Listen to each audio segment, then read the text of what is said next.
Cela fait maintenant 5 ans qu'Éric Dupond-Moretti partage la vie d'Isabelle Boulet.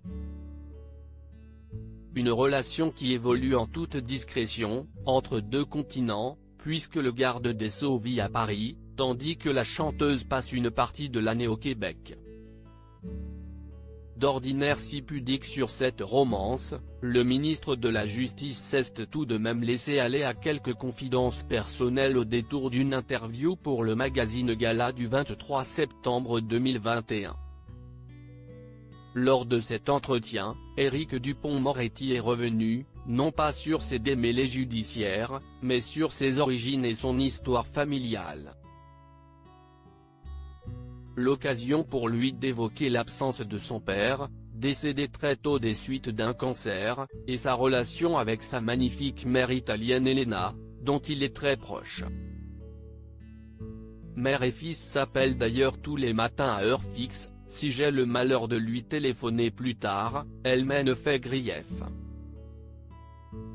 Ça n'est cependant pas une maman intrusive, elle est d'une grande discrétion, explique l'avocat et ministre de 60 ans. D'ailleurs, Elena n'a rien de l'insupportable belle-mère et s'entend très bien avec la compagne de son fils unique, lui-même papa de 2 enfants, nés d'un premier mariage. Pour ce qui est de sa relation avec Isabelle Boulet, il faudra se contenter de ça, puisque le garde des Sceaux ne s'étend pas davantage. Même les sorties publiques du couple se comptent sur les doigts d'une main. Sa dernière apparition remonte au début de mois d'août, lorsqu'il a pris part en toute décontraction au festival de Ramatuelle. Peu après le début de leur idylle, l'interprète de 49 ans avait confié qu'elle aurait préféré que cette histoire reste secrète. « J'ai toujours gardé la porte de mon intimité close.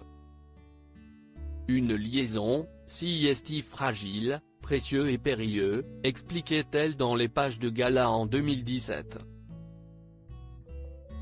De plus, je n'ai jamais voulu parler de mes amours, de peur que ça empêche mon public de se projeter dans mes chansons.